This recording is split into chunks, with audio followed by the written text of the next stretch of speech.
नमस्कार दोस्तों, आज मैं माता कुसमुंडा देवी की कहानी बताती हूँ। इनकी पूजा नवरात्रि में चौथे दिन होती है। इनकी कहानी इस प्रकार से है। माँ दुर्गा के चौथे स्वरूप का नाम कुसमुंडा है। अपनी मंद हल्की हंसी द्वारा अंततः ब्राह्मणों को उत्पन्न करने के कारण उन्हें कुसमुंडा देवी नाम से अभिहित किया गया है। जब सृष्टि के अस्तित्व नहीं था, चारों ओर अंधकार ही अंधकार परिव्याप्त था, तब उन्होंने देवी ने अपने विशुद्ध हस्त से ब्रह्मांड की रचना की थी। ब्रह्मांड की रचना की थी।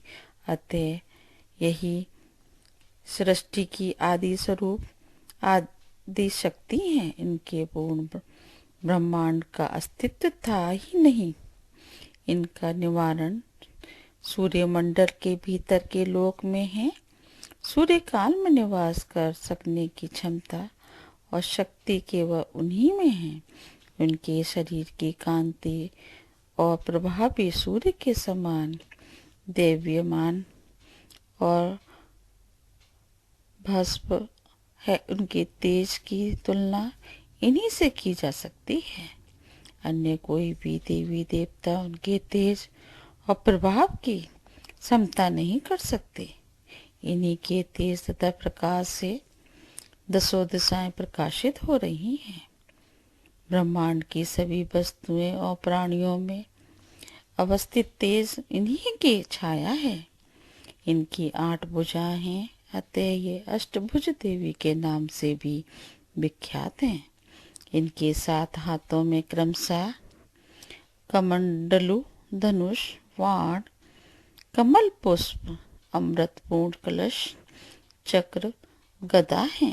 8वें हाथ में सभी सिद्धियों तथा निधियों को देने वाली जपमाला है। इनका वाहन सिंह है। संस्कृत भाषा में कुसमुंडा कुम्हाड़ी को कहते हैं।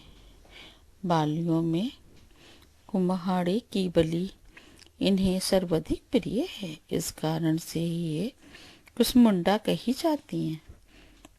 नवरात्रि पूजन के चौथे दिन कुसमुंडा देवी के स्वरूप की उपासना की जाती है। इस दिन साधक का मन अनहित चक्र में उपस्थित होता है। अतः इस दिन उसे अत्यधिक पवित्र तथा अचंचल मन में कुसमुंडा देवी का स्वरूप को ध्यान में रखते हुए पूजा उपासना के कार्य में लगना चाहिए। माँ कुसमुंडा की उपासना से भक्त के समस्त रोग शोक विनष्ट हो जाते हैं। उनकी भक्ति से आयु, यश, बल तथा आरोग्य की वृद्धि होती है। माँ कुसमुंडा अत्यधिक सेवा भक्ति से भी प्रसन्न होने वाली हैं। यदि मनुष्य सच्चे हृदय से उनकी शरणागत बन जाए तो फिर उसे अत्यधिक सुगमता से परम पद की प्राप्ति हो सकती है।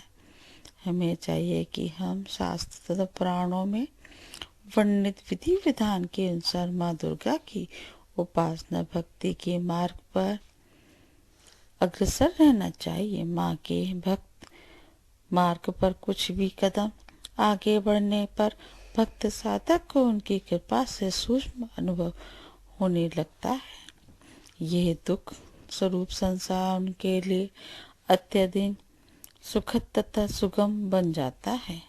माँ की उपासना मनुष्य को सहज भाव से भवसागर से पार उतारने के लिए सर्वाधिक सुगम तथा श्रेष्ठकर मार्ग है।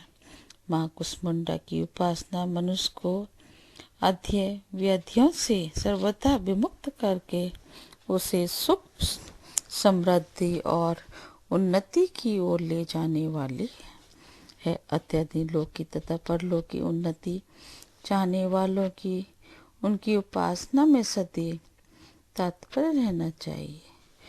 कुसमुंडा देवी की कहानी इस प्रकार थी। अगर आपको पसंद आती है तो आप मेरे चैनल पर लाइक और सब्सक्राइब करना ना भूलें। धन्यवाद।